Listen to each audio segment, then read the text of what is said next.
ఉన్న బంగారాన్ని విడిపించి ఆ రోజు ఆన్లైన్ రేటుకే మేము కొంటాం. Sharma gold company. నమస్తే, వెల్కమ్ టు సుమన్ టీవీ. నేను మీ యామ్ని. మనకు ఆంధ్రప్రదేశ్లో ఎన్నికలు జరిగిపోయాయి కాబట్టి అయితే ఇప్పుడు జాతకం ప్రకారంగా చూసుకున్నట్లయితే చంద్రబాబు నాయుడు గారిది ఏ విధంగా ఉంటుంది, అలానే రాజకీయ భవిష్యత్ అనేది ఏ విధంగా ఉంటుంది, ఈ విషయాలు మనకి తెలియచేయడానికి ప్రస్తుతం మనతో ఉన్నారు ప్రముఖ ఆధ్యాత్మికవేత్త, ప్రముఖ జ్యోతిష వాస్తు పండితులు సుభాష్ శర్మ గారు ఉన్నారు. గురుగారితో మాట్లాడి మనకున్న సందేహాలు అనేది అడిగి తెలుసుకుందాం. నమస్కారం గురుగారు. శ్రీమాత్రే నమః. గురుగారు, ఇప్పుడు జాతకం ప్రకారంగా చూసుకున్నట్లయితే చంద్రబాబు నాయుడు గారిదండి అంటే కుటుంబ పరంగా కానీ ఆరోగ్యం పరంగా ఏ విధంగా ఉండబోవచ్చు అండి? తప్పకుండా తెలియజేస్తాను. ముందుగా ప్రేక్షకులందరికీ శ్రీమాత్రే నమః, శ్రీ గురుభ్యో నమః. నమో దేవ్యై మహాదేవ్యై శివాయై సతతం నమః.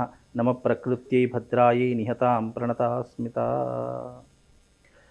నారా చంద్రబాబు నాయుడు గారి యొక్క జాతకం గతంలో చూసుకుంటే గనక ఇప్పుడున్నటువంటి ఈ క్రోధినామ సంవత్సరంలో చూసుకుంటే, ఇప్పుడు జరిగేది క్రోధినామ సంవత్సరం కాబట్టి ఈ క్రోధినామ సంవత్సరంలో చంద్రబాబు నాయుడు గారి యొక్క జాతకం చాలా అద్భుతంగా ఉంది అని చెప్పుకోవచ్చు. బికాస్ ఉచ్చస్థానంలో చంద్రుడు, రవి ఉచ్చస్థానంలో, మాతృకారకుడైనటువంటి చంద్రుడు, పితృకారకుడైనటువంటి రవి రెండూ కూడా ఉచ్చస్థానంలో ఉన్నాయి. అలాగే ఆయనకు నడుస్తున్నటువంటి దశ వచ్చేసి బుధ మహర్దశ నడుస్తుంది, అంతర్దశ కేతు మహర్దశ నడుస్తుంది. రవితో అంటే ఉచ్చస్థానంలో రవితో బుధుడు కాంబినేషన్ అనేటటువంటిది, ఈ రెండు గ్రహాల కాంబినేషన్ అనేటటువంటిది బుధ ఆదిత్య యోగంలో పుట్టడం జరిగింది. బుధ ఆదిత్య యోగం అనేటటువంటిది మనిషిని ఒక ఉన్నత స్థాయిలో కూర్చోబెడుతుంది. అలాగే బుధ ఆదిత్య యోగంలో బుధుడి యొక్క దశలో కేతు అంతర్దశ కాబట్టి 4వ తారీఖు 5వ నెల 2024 ఆ రోజు ఆయన ఒక శుభవార్త వినేటటువంటి అవకాశం ఉంటుంది. ఎందుకంటే కేతు మహర్దశ 4వ తారీఖు 5వ నెల 2024లో అయిపోతుంది, ఎండింగ్, ఈ దశ ఎండింగ్. మళ్ళీ బుధ మహర్దశలో అంతర్దశ వస్తూ ఉంటుంది. అయితే ఈ యొక్క డేట్లో ఆయన శుభవార్త వినేటటువంటి అవకాశం ఉంటుంది. అలాగే ఆయన జన్మజాతక ప్రకారంగా చూసుకుంటే గనక రాబోయేటటువంటి రోజులలో ఆయన ఏకాధిపత్యం వహించేటటువంటి అవకాశాలు, పట్టాభిషేకం అయ్యేటటువంటి అవకాశాలు ఆయన జాతకంలో చాలా స్పష్టంగా ఏర్పడబోతున్నాయి. అయితే ఆయన యొక్క ఈ యొక్క రవి ఉచ్చస్థానంలో ఉండడం కారణం చేత వ్యయంలో ఉన్నాడు రవి కనుక మనం లగ్నము ఈ యొక్క చంద్రుడి యొక్క ఉన్నత స్థానంలో లగ్నం తీసుకున్నాం కాబట్టి లగ్నంలో చంద్రుడు ఉచ్చస్థానంలో ఉన్నాడు. లగ్నాధిపతి అయినటువంటి శుక్రుడు మనకు గురువుతో కలిసి ఉన్నాడు. లగ్నాధిపతి అయినటువంటి శుక్రుడు గురువుతో కాంబినేషన్లో కలవడం కారణం చేత అద్భుతమైనటువంటి అవకాశాలు ఈయన్ని వెతుక్కుంటూ వస్తాయి. ప్రజాదరణ ఎక్కువగా పొందేటటువంటి అవకాశాలు ఉంటాయి. గతంలో ఈయన మీద పడేటటువంటి మచ్చలు కానివ్వండి, ఈయన మీద పడ్డటువంటి ఏవైతే వ్యతిరేకతలు ఉన్నాయో అవన్నీ కూడా తొలగిపోయేటటువంటి అవకాశాలు ఈ రెండు రాజయోగం ఉండే అవకాశం ఉందంటారా? చాలా 100% ఉందండి. ఇప్పుడు రాష్ట్ర రాజకీయ భవిష్యత్తులో కనుక చూసుకుంటే క్రోధినామ సంవత్సరంలో ఆయనకు అద్భుతంగా రాష్ట్రాన్ని పరిపాలించేటటువంటి అవకాశాలు అయితే జాతక పరంగా మనకు కనిపిస్తున్నాయి. అది గనక చూసుకున్నట్టయితే దాంట్లో ఎలాంటి సందేహం లేదు. అయితే ఆయన యొక్క ఆరోగ్య పరిస్థితిని కనుక దృష్టిలో పెట్టుకుంటే కనుక ఆరోగ్య పరిస్థితులు కాస్త జాగ్రత్తగా ఉండాలి. అలాగే ఈ యొక్క కేతు అంతర్దశలో కుజుడు కాంబినేషన్లో ఉన్నాడు కాబట్టి వెళ్ళిపోతూ చిన్న చిన్న ఆరోగ్య ఇబ్బందులు తెచ్చిపెట్టేటటువంటి అవకాశాలు ఆయన జాతకంలో ఉన్నాయి కాబట్టి అదొకటి చూసుకుంటే సరిపోతుందమ్మా. అలాగే ఆయన యొక్క బుధుడు మహర్దశ నడుస్తుంది కాబట్టి రవి కూడా ఉచ్చస్థానంలో ఉన్నాడు కాబట్టి రవి రాజ్యకారకుడు కాబట్టి ఎలాంటి ఇబ్బంది లేదు. అంటే ఒక అధికారాన్ని పొందడానికి కానివ్వండి, అలాగే పట్టాభిషేకుడు అవ్వడానికి కానీ, పూర్వకాలంలో పట్టాభిషేకం అనేవాళ్ళు రాజ్యాధికారాన్ని పొందాలంటే, ఇప్పుడున్నటువంటి కాలం సీఎం పొజిషన్ అంటున్నారు. ఏదేమైనప్పటికీ కూడా గెలుపు ఓటములు దైవాధీనం కాబట్టి ఆయన జాతక పరంగా చూసుకుంటే అద్భుతాలు జరిగేటటువంటి అవకాశాలు మాత్రం ఏపీ రాష్ట్ర రాజకీయంలో కనిపిస్తున్నాయి. అలాగే ఆయన పర్సనల్గా జాతక ప్రకారం చూసుకున్న ఆయనకు అదృష్ట యోగం, శుభయోగాలు రెండూ కూడా ఈ క్రోధినామ సంవత్సరం కలిసి వచ్చేటటువంటి అవకాశాలు చాలా స్పష్టంగా కనిపిస్తున్నాయమ్మా. అలాగే ఆయన కుటుంబ వ్యవహారంగా గనక చూసుకున్నా కానీ కుటుంబంలో ఎలాంటి ఇబ్బందులు ఉండవు. ఆయన కుటుంబ పరంగా చాలా మంచి వ్యక్తిగా కూడా ఆయన ప్రశంసలు పొందుతూ ఉంటాడు. ఆయన అనుమతి లేకుండా కూడా కుటుంబంలో ఎలాంటి పని కూడా ముందుకు కొనసాగదు. అంటే కుటుంబంలో కూడా ఆయనకు ఒక ఉన్నతమైనటువంటి గౌరవాన్ని, స్థానాన్ని అందించేటటువంటి అవకాశాలు వాళ్ళ కుటుంబంలో ఎప్పటికీ ఉంటూ ఉంటాయి. అంటే కుటుంబ వ్యవహారంగా చూసుకున్న ఆయన కుటుంబంలో అన్ని రకాలుగా సేవాభావంతో ఉన్నటువంటి వ్యక్తిగా కూడా చూసుకోవచ్చమ్మా. అంటే కొన్ని నెలల క్రితం సిబిఐకి సంబంధించిన సమస్యల్లో వెళ్ళడం జరిగింది కదండి జైలుకి, మళ్ళీ అలా వెళ్ళే అవకాశం ఉందంటారా? అయితే సమస్య అలాంటి రావచ్చు అంటారా? అయితే గతంలో గనక చూసుకున్నట్టయితే శని యొక్క ప్రభావ కారణం చేత ఆయన సిబిఐ దాడులు కానివ్వండి, పోలీస్ స్టేషన్లో ఉండేటటువంటి దాఖలాలు కానీ కనిపించాయి. కానీ క్రోధినామ సంవత్సరంలో ప్రస్తుతంలో మాత్రం అలాంటివి ఏ సమస్యలు కూడా కనిపించడం లేదు. గ్రహస్థితి గతంలో కంటే ఇప్పుడు ఉన్నటువంటి గ్రహస్థితి క్రోధినామ సంవత్సరంలో పరిస్థితులు అనేటటువంటివి మార్పు చెందడం జరిగింది. ఆయనకి ఇంకోటి ఏంటంటే ఇప్పుడు చంద్రుడు ఉచ్చస్థానంలో ఉన్నాడు. ఈ సంవత్సరం గురువు కూడా వృషభంలోకి అడుగు పెడుతున్నాడు.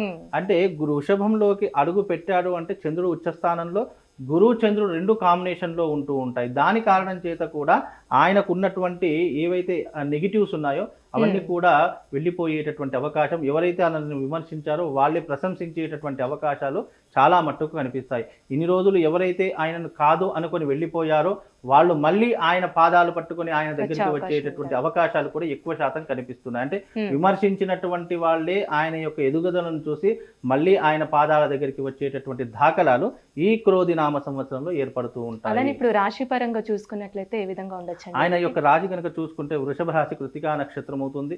వృషభ రాశి వారికి ఇప్పుడు జన్మస్థానంలో గురు సంచారం చేస్తున్నాడు.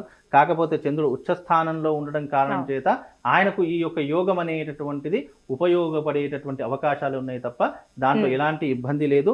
దానివల్ల ఆయనకు ప్లస్ పాయింటే అవుతుంది. ఎందుకంటే ఆయన కూటమితో రాష్ట్ర రాజకీయ భవిష్యత్తును గనక ముందుకు తీసుకొని వెళితే గనక ఆయన భవిష్యత్తు చాలా అద్భుతంగా ఉంటుంది. ఎందుకంటే ఈ చంద్రబాబు నాయుడు గారు కానివ్వండి, పవన్ కళ్యాణ్ గారు కానివ్వండి, జగన్మోహన్, వీళ్ళంతా కూడా రాజకీయపరమైనటువంటి జీవితము అంత వీళ్ళ ప్రత్యేకమైనటువంటి ఒక వేరే వ్యక్తులు ఏదో బిజినెస్ చేసుకుంటారు, ఉద్యోగం చేసుకుంటారు, వాళ్ళకి అలాంటిది వాళ్ళంతా రాజకీయ భవిష్యత్తే కాబట్టి రాజకీయానికి సంబంధించినటువంటివి ఉంటాయి. కాబట్టి రాజకీయ పరంగా ఆయన ఇప్పుడు ఉన్నటువంటి పరిస్థితుల్లో రాజ్యాధికారం పొందే అవకాశం ఉంటుంది.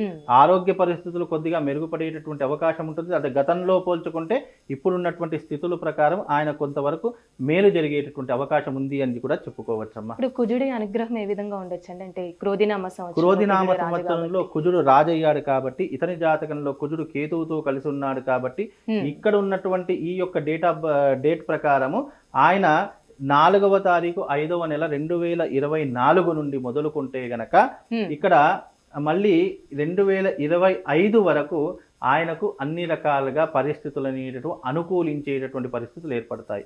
అయితే మధ్యలో రాజకీయ పరంగా కొన్ని విభేదాలు మాత్రం వచ్చేటటువంటి అవకాశాలు ఉంటాయి. ఎందుకు విభేదాలు అంటే ఇక్కడ జ్ఞానానికి సంబంధించినటువంటి బుధుడు ఎప్పుడూ కూడా ఇక్కడ బుధుడు రవితో కలిసి ఉన్నాడు కాబట్టి ఎవరికి ఏ పోస్టులు ఇవ్వాలి, ఎవరికి ఎలా ఉండాలి, ఎవరికి ఏ బాధ్యతను ఇవ్వాలి అనేటటువంటి సందిగ్ధంలో పడిపోయి కొన్ని రకాలైనటువంటి విమర్శలు ఎదుర్కొనేటటువంటి అవకాశాలు ఆయన జాతకంలో కనిపిస్తాయమ్మా. కనుక కొన్ని అంటే నిర్ణయాలు తీసుకునేటప్పుడు చాలా ఆలోచించి తీసుకోవాలి. స్వలాభం కోసమో లేదా వేరే ఇతరితర విషయాల కోసమో నిర్ణయం తీసుకుంటే ఆయన తీసిన గోతిలో ఆయన పడేటటువంటి అవకాశాలు ఎక్కువగా ఉన్నాయి. కనుక కాస్త జాగ్రత్తగా వ్యవహరించి ఆయన తీసుకునేటటువంటి నిర్ణయాలు రాష్ట్రానికి ఇటు దేశానికి ఉపయోగపడేటటువంటి నిర్ణయాలు తీసుకుంటే ఆయన వ్యక్తిగతంగా కానీ ఆయన బహిరంగ కానీ ఎప్పుడూ కూడా సపోర్ట్ అనేటటువంటి ఎప్పుడు కూడా ప్రజల యొక్క ఆదరణ అనేటటువంటి ఉంటూ ఉంటుంది. అంటే క్రోధినామ సంవత్సరంలో ఏమైనా అనుకూలంగా లేని పరిస్థితులు ఉంటాయండి చంద్రబాబు? క్రోధినామ సంవత్సరంలో డిసెంబర్ ఆర్ జనవరి ఈ 2 నెలల్లో కొద్దిగా ఆయనకు పరిస్థితులు అనేటటువంటి వ్యతిరేకంగా మారేటటువంటి అవకాశాలు ఉంటాయి. ఎప్పుడు జనవరి అంటే 1వ తారీఖు నుండి గనక చూసుకుంటే మళ్ళీ డిసెంబర్ అంటే ఈ వచ్చే 2025 జనవరి ఆర్ డిసెంబర్ ఈ ఎగ్జిట్ ఈ మధ్యకాలంలో ఆయన కొన్ని ఇబ్బందులు వచ్చేటటువంటి వ్యతిరేకత వచ్చేటటువంటి అవకాశం ఏర్పడుతుంది. అలా ఏర్పడకుండా ఆయన జాగ్రత్త తీసుకోవాలి. ఇప్పుడు వ్యతిరేకతలు కానివ్వండి, నెగిటివ్స్ కానివ్వండి ఎందుకు చెప్తామంటే అవి రాకుండా వాళ్ళు ముందు జాగ్రత్త పడతారు అనేటటువంటి ఉద్దేశంతో చెప్తాను తప్ప అన్ని రకాలుగా ఓవరాల్గా చూసుకుంటే చంద్రబాబు నాయుడు గారి యొక్క జాతకం చాలా అద్భుతంగా ఉంది అని చెప్పుకోవచ్చు. ఇక దాంట్లో ప్లస్ ఆర్ మైనస్ రెండూ కూడా ప్రతి ఒక్కరి జాతకంలో ఉంటాయి. ఆయన మైనస్ ఏంటంటే ఆరోగ్య పరిస్థితులు చూసుకోవాలి, అలాగే కుటుంబంలో కలతలు రాకుండా చూసుకోవాలి. ఆయన సంపాదించేటటువంటి ధనంలో కొంతవరకు దైవానుగ్రహం కోసం వినియోగిస్తే గనక చాలా అద్భుతంగా ఉంటుంది. అంటే దేవతా కార్యక్రమాలు చేయడము, దైవానుగ్రహాన్ని పొందడము ఇలాంటివి ఎక్కువగా చేసుకోవాలి. ఎందుకంటే కేతు మహర్దశ వెళ్ళిపోయింది అని అంటే గనక ఆయన యొక్క భవిష్యత్ అనేటటువంటి రాబోయే రోజుల్లో కొద్దిగా అంటే నెగిటివ్ ఫీలింగ్ అంటే పూర్వజన్మ సుకృతము అంటారు చూసారా, ఆ యొక్క అనుభవం అనేటువంటి ఇప్పుడు ఈ జన్మలో ఆయనకు జనవరి ఆ డిసెంబర్ ఈ 2 నెలల్లో ఏర్పడబోతుంది. కనుక అవి రాకుండా ముందు జరిగేగా ఆయన దైవానుగ్రహాన్ని పొందితే గనక అద్భుతంగా ఉంటుందమ్మా. చాలా చక్కగా తెలియజేశారండి మాకు. ధన్యవాదాలు. సుమన్ టీవీలో మీ పర్సనల్ అండ్ బిజినెస్ ప్రమోషన్స్ కోసం కింది నెంబర్కి కాంటాక్ట్ చేయండి.